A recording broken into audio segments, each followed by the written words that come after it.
it is time for Tuesday Talks. So grab your balls. Let's make this one a quickie, okay?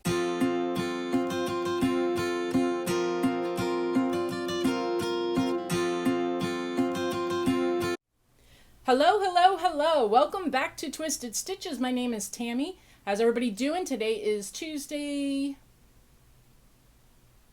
July 21st, 2020. So, I hope everybody's doing all right. I hope you had a great weekend.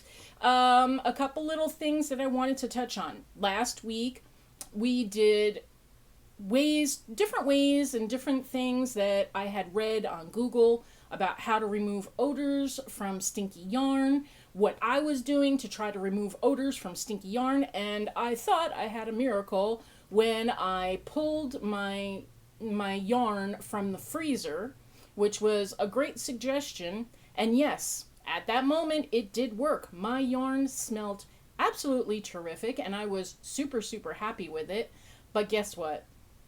You know, like all good things, it kind of brought back as it got to room temperature. It took a little while, but when it got like maybe a couple hours after sitting out, I could smell the odor again. It had dissipated some, so it is kind of a workable thing.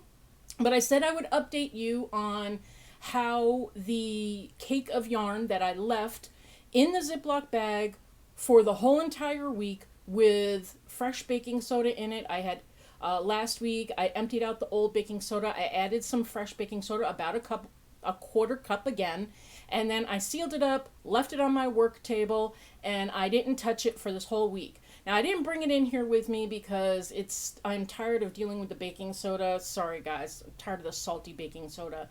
But this morning when I got up, I took it outside, I shook it out, pounded it out and stuff, and guess what?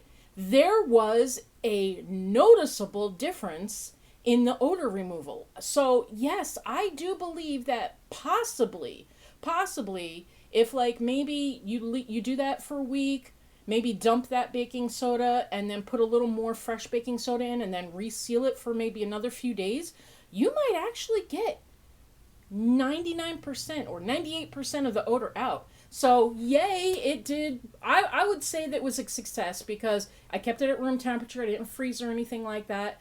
And there was a big difference between the ones that I had taken out of the freezer and they warmed up and the smell came back.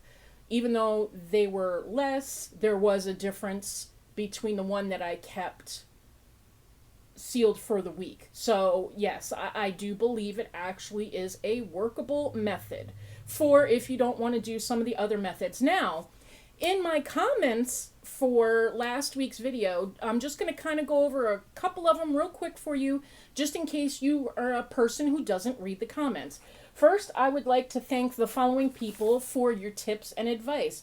We have Denise Hoffman, we have Zoe at Felicity Yarn Studio, Elaine Levasseur, I don't know if I'm saying that right, Jeannie's Crochet Creations, Barbara Howell, Moriana, Pamela Morrison, Susan Buddha or Boda, Booda. Sorry, I don't mean to butcher names. I'm sorry. Karen McCragen from a Yarn Addict with Karen, Bonnie Oker, and Emmy Phillips. So all of them had some wonderful tips, tricks.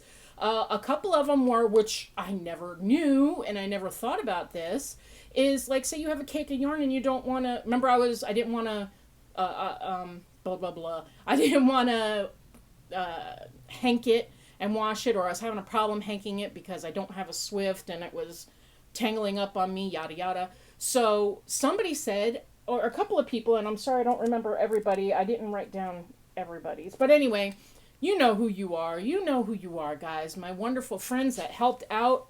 Yay.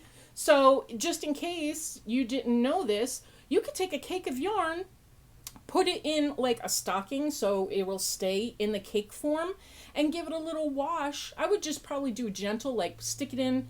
They were talking about vinegar type soak wash, you know, a little bit of vinegar, a little water, maybe a little detergent.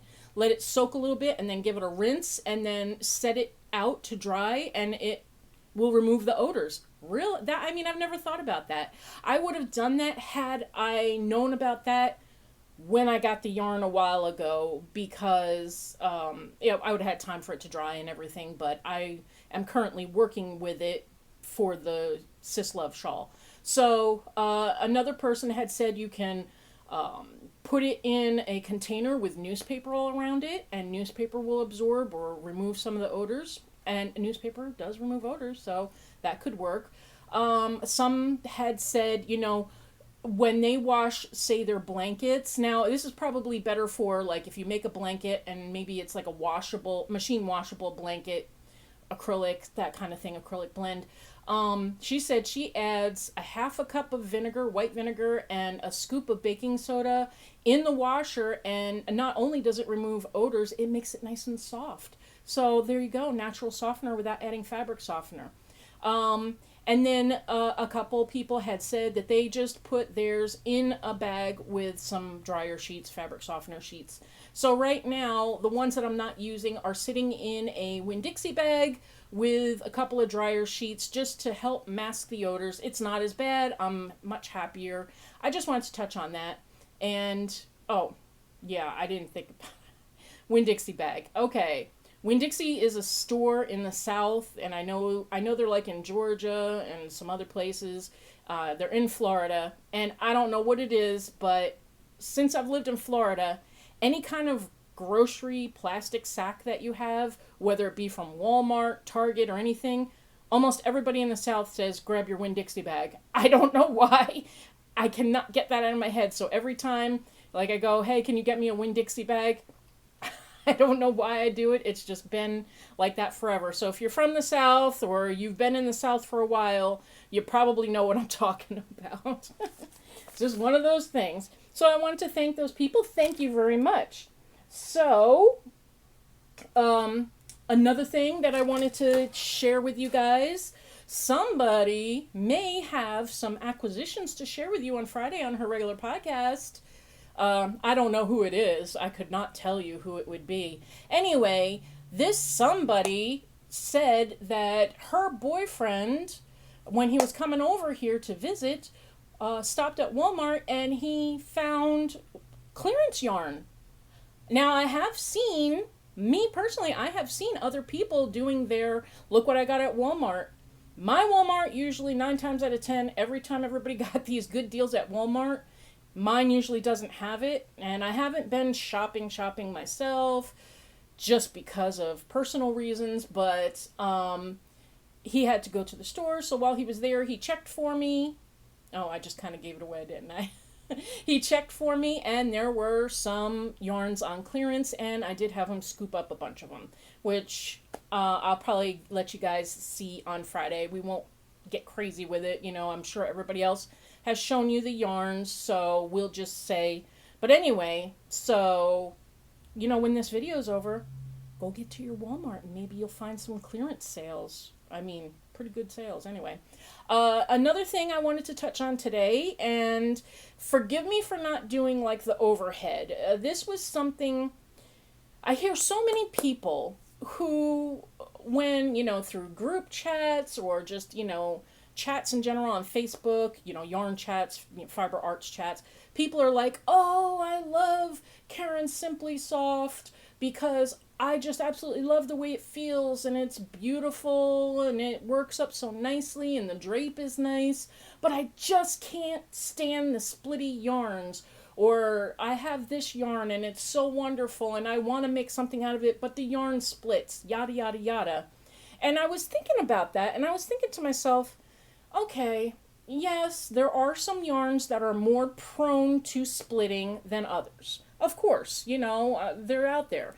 Simply Soft, Karen Simply Soft splits a lot because it's it's spun so loosely, I think, to help keep it soft. I haven't researched anything, so if I'm wrong, let me know in the comments. That's fine. I don't mind. You can tell me I'm wrong.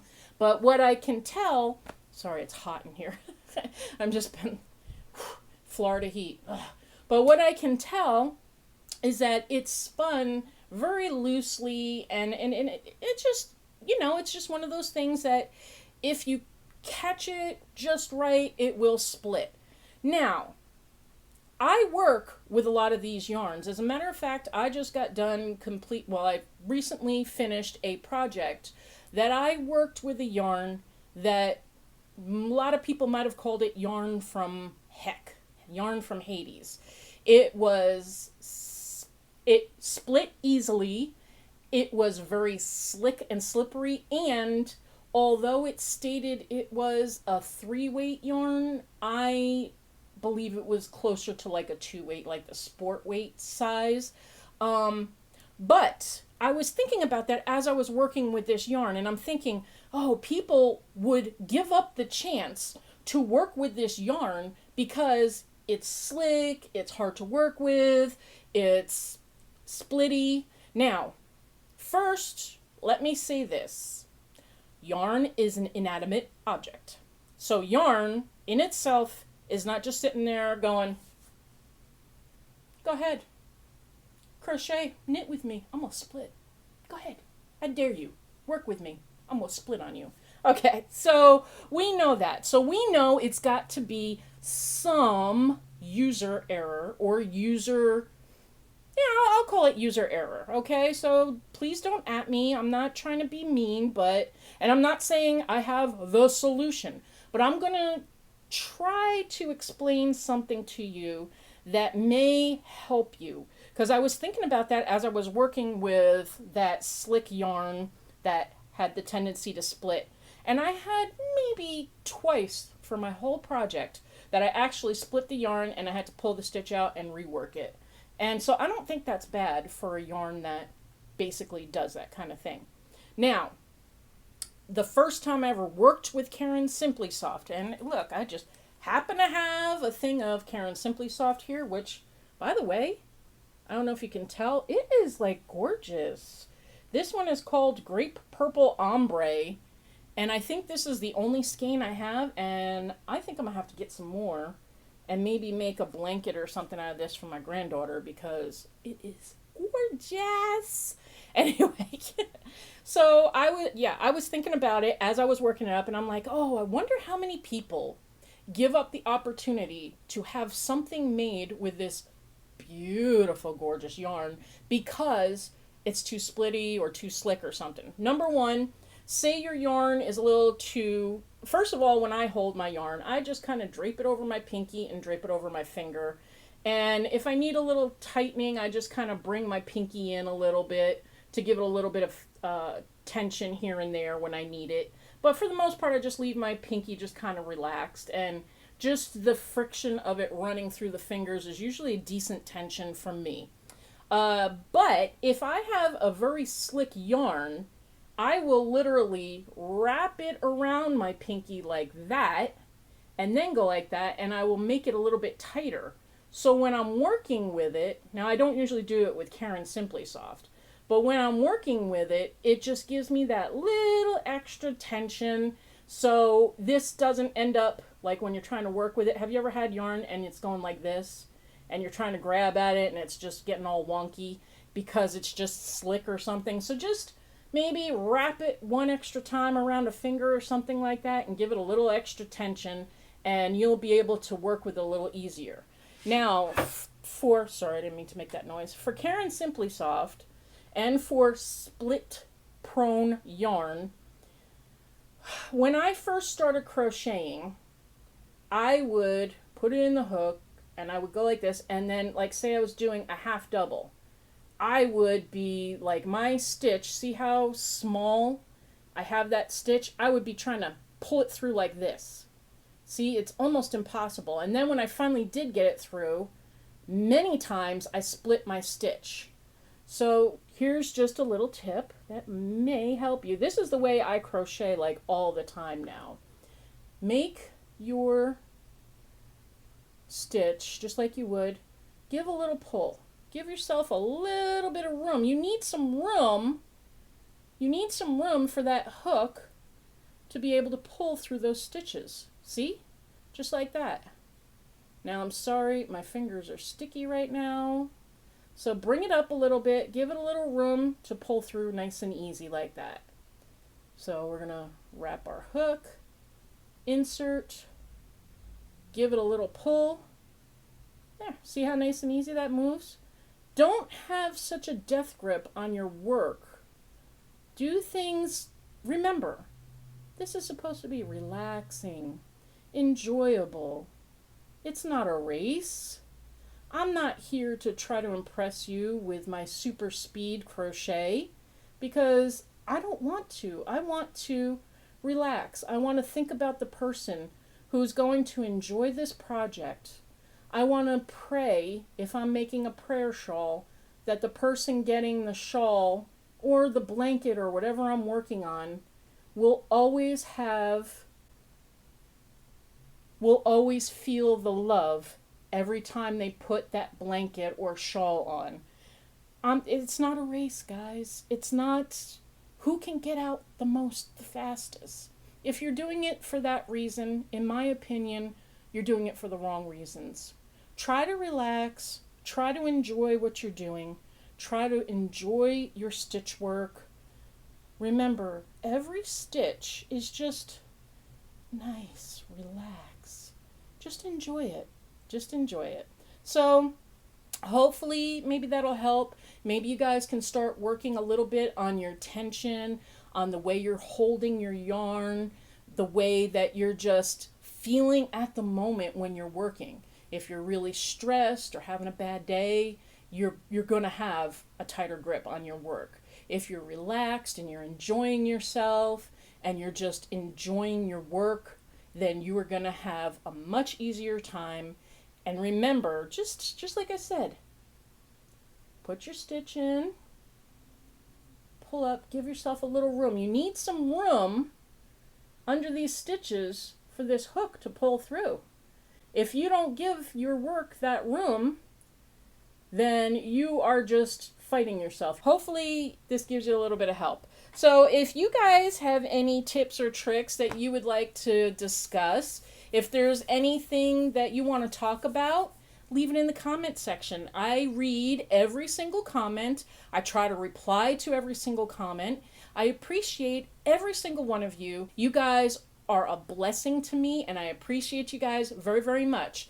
So stay tuned for Friday's podcast. I do have some things to talk about. I have some life updates that I want to talk to you guys about. Well, life-changing updates that I want to talk to you about. I've been working really hard and I've got to get back to work. So I hope you guys have a fabulous rest of your week, and thank you all for being here. I appreciate you guys more than you will ever know. Thank you very much to everyone who keeps returning to my channel and leaving comments for me. I appreciate it. I do read every single comment. I hope you're finding my content relatable and helpful for you. I appreciate you guys very much. You're a blessing. Thank you guys. Talk to you real soon. Bye.